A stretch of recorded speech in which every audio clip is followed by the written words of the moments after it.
Everybody, welcome to part 3 of, I don't know how many more parts this is going to be, but this has been quite the thing. I think last installment we made it through installing the intake manifold, and now we're actually moving towards buttoning some stuff up. So what we've got going on here is, if we look down here, we've got our lower radiator is installed. We've managed to heat wrap the clutch line because it kind of snakes through the exhaust, and also the oil drain line because it snakes through the exhaust. We have our oil cooler lines hooked up with our oil filter adapter.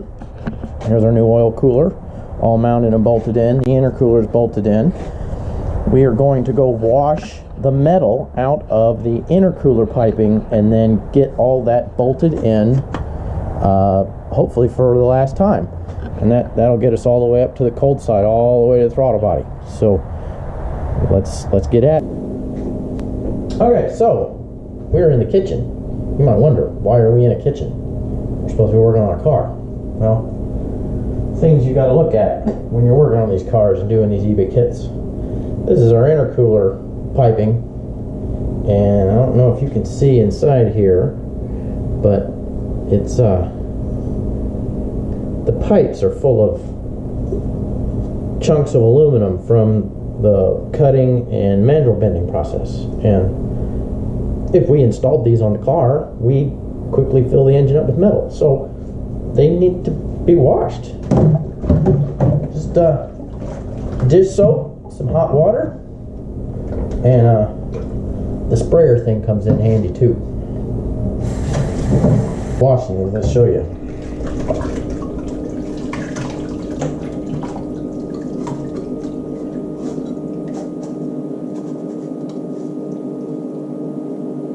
All that metal.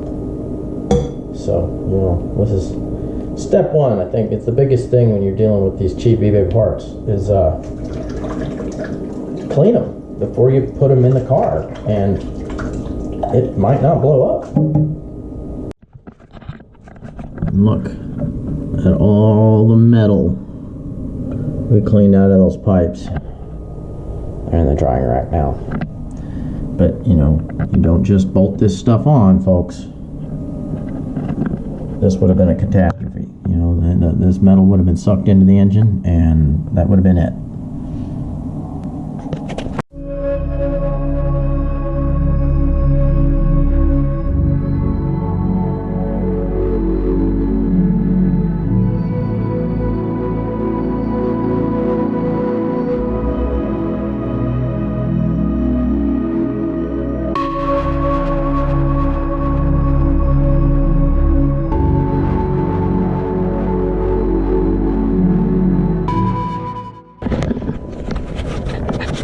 Alright, cold side piping is mostly done. We've got all this buttoned up and secured with the clamps. It kind of goes through here and loops down and goes down below there.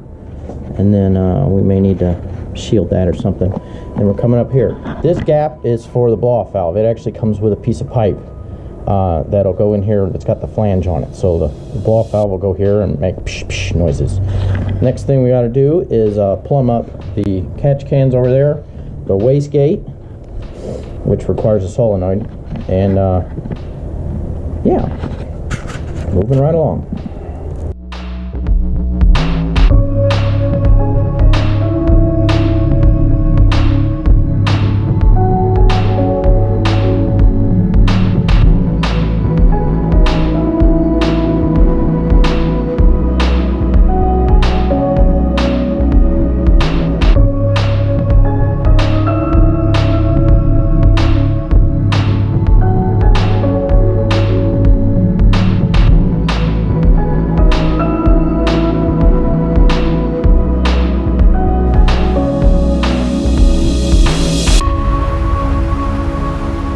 Okay, so we've got all our vacuum lines run. We still have to do this.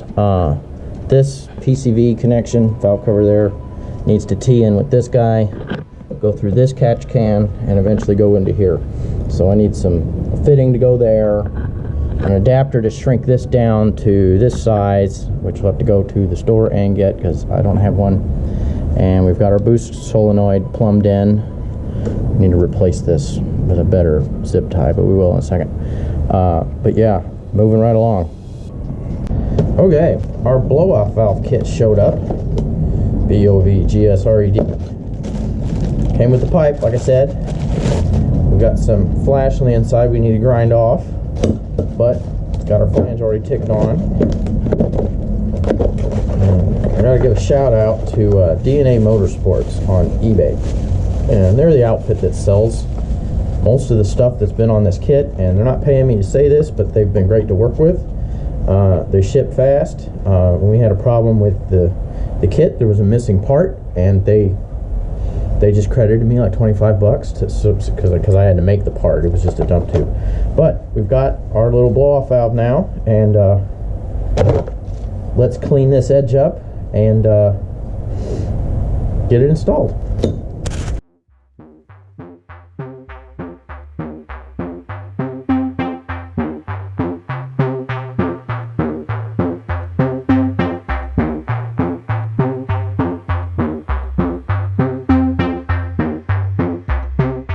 Blow-off valves installed. This concludes the cold side piping. I'm gonna need to make a bracket to hold that a little bit better, which we will do. So all that's left under here is hooking up the PCV system. We're waiting on a radiator cap to show up. I've got a new upper radiator hose I'll put on, and then we can fill it with water and start it. But before we do that, and that stuff hasn't shown up right as of right now, so we're gonna segue. What we need to do right now is we're gonna see if this hood will close. And you might say, why are you waiting until now to check if the hood closes? And the answer is I've been checking it all along, so I know it's gonna close. But here we go.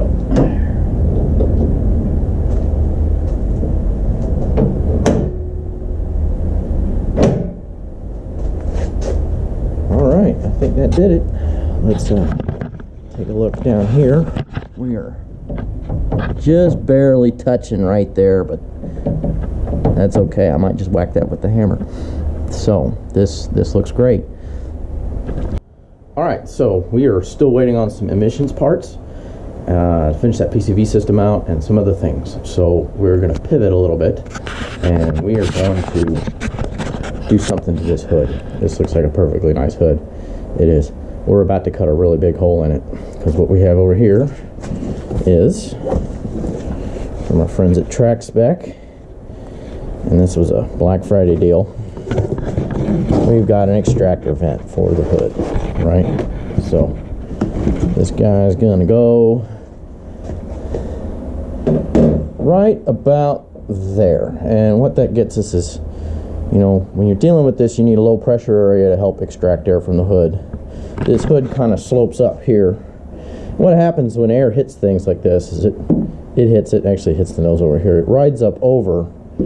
When the hood curves away, the air is going to want to keep going in a straight line where it was going. It's inertia, right? And then, of course, there's laminar flow and some complicated stuff that makes it stick to the surface.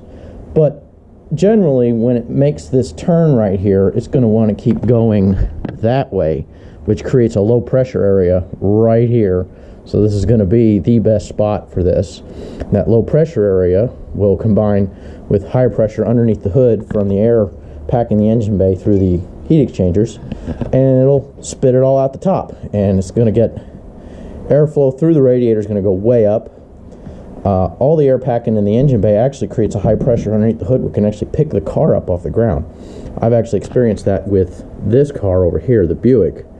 At 135 miles an hour, the steering stopped working because the front end lifts off the ground. We're going to get vents in that hood too, but that'll be later this year. We're going to do this one first because it's easy, and it's always good to practice on the junkie car. So we're going to get started. We got to mark this out. The kit comes with a template, so we need to find the exact center of this hood, get the template down, and start drilling some holes.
Okay, so we're back under the car. I didn't want to be, but we are. We've got this cross member here. This came out. It connects the front subframe from here to the same spot over here on the other side, and looky, the exhaust from the turbocharger kit is in the way. So we actually have to cut this thing in half, bolt the ends in, and then build a new cross member. We'll clearance all of this. And I guess some people would just leave this out, but I am going to be road racing this car and I need lateral stability here. So it's going to have to go back in. So let's get cutting.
Okay, we've got our new cross member installed.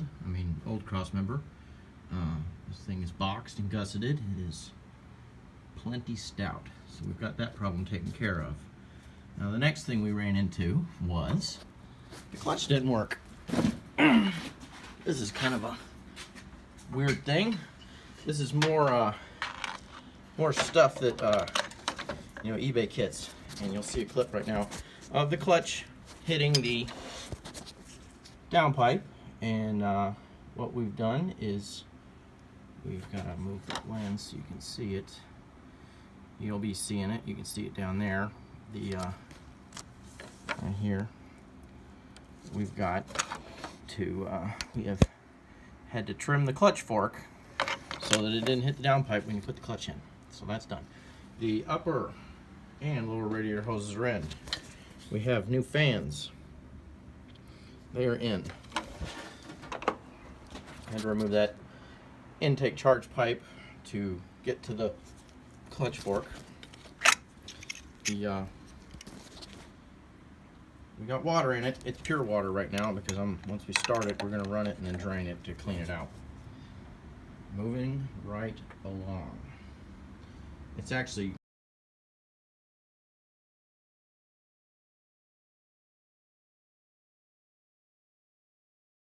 okay, so we are going to show you how to set the MegaSquirt up for the new fuel injectors and enabling boost control. This is Tuner Studio. It's my own copy. If you don't have it and you've got a MegaSquirt, you should get it. The unit in the car is a DIY Auto-Tune MS2 P&P for the Ford Probe and the MX-6. And the two things we've changed are we have added the fuel injectors and we have put a turbocharger on it. So let's go. First thing to do is tell the computer that you've got the bigger injectors. There's a required fuel right here. You're going to tell the car how many cc's it is, 6 cylinders, and these are 301 cc injectors from a Mazda Millennia. Air fuel ratio is 14.7. We're running gasoline.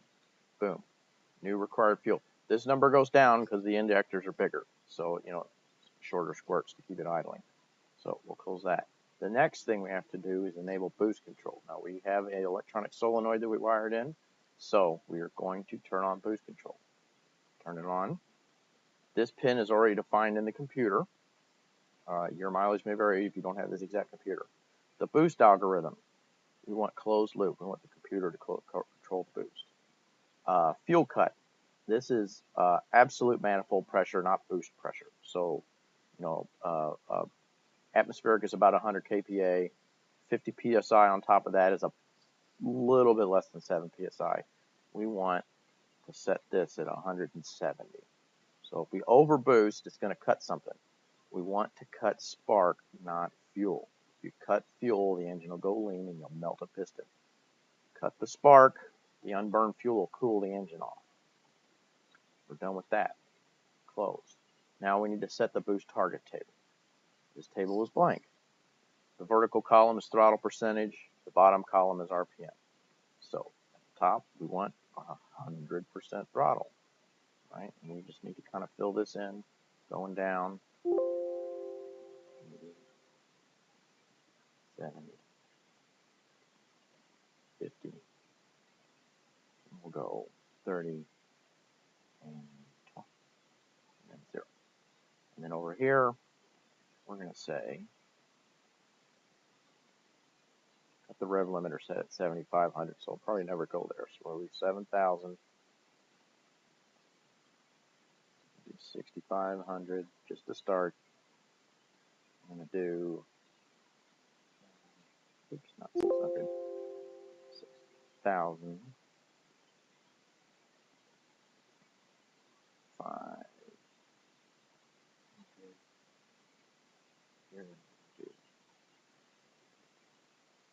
Let's go down to 4,750, 3,500. This will be 1,000. All right, so now we have to fill this in. These are manifold pressure target numbers. So if we want full boost, right, we want full boost at wide open throttle. We probably want full boost pretty much every other throttle. So what we're going to do is everything here, I'm going to set this to 150 kPa. That's about 7 psi. It's just above my spring. Down here, we're going to set it to, we'll just call this 125. All right. And down here, we're going to leave it at, I'm going to set it to 100. Now, of course, it'll always be in vacuum. It's going to try and adjust for boost. It might not be able to do it.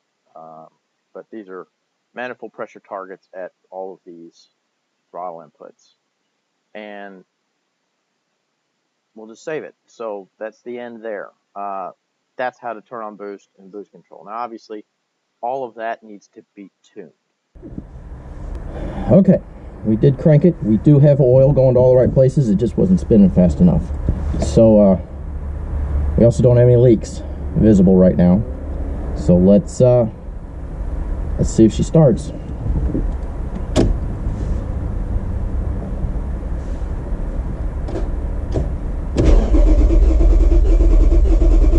Let's try him.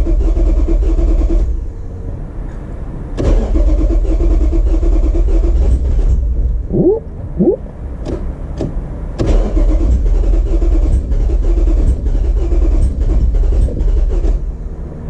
All right.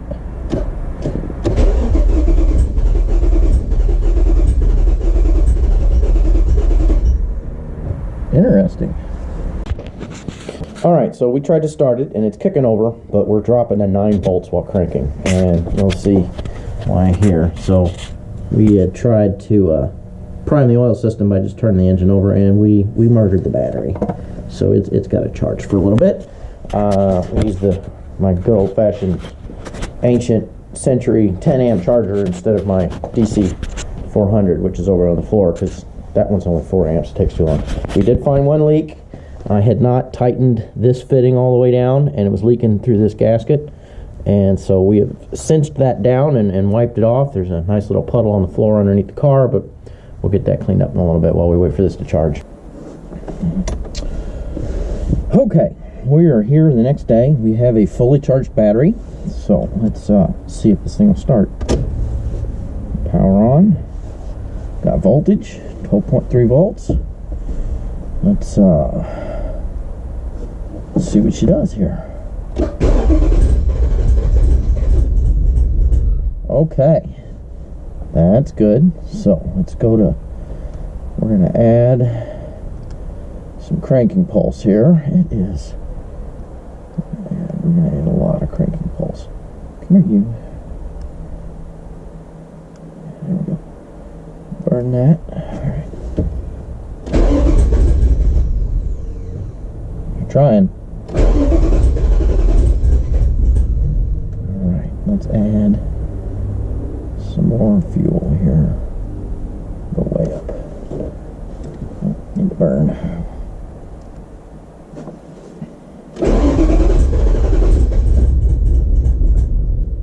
Woo!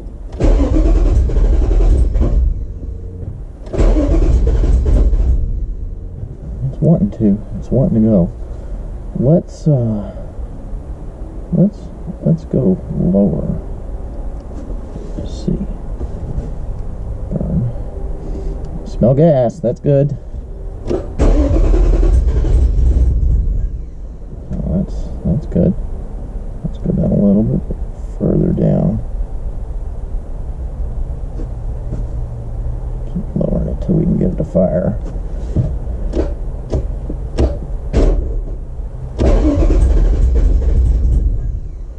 It's trying. Let's try.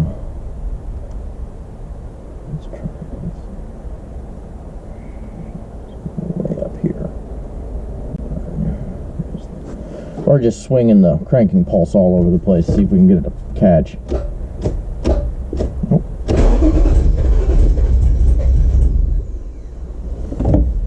Ooh. I'll scoot this up a little. I don't need to stretch so far. Press the clutch pedal down.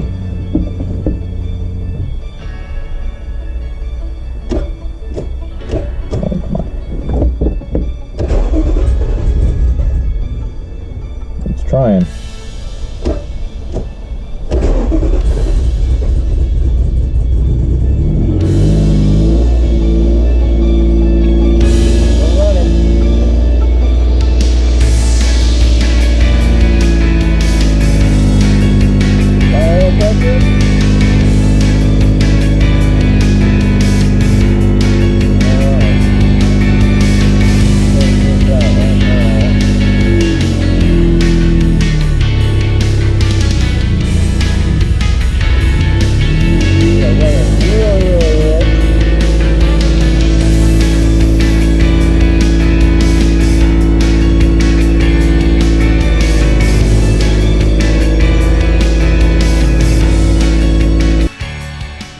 Alright, so the vehicle runs, it starts, it's idling.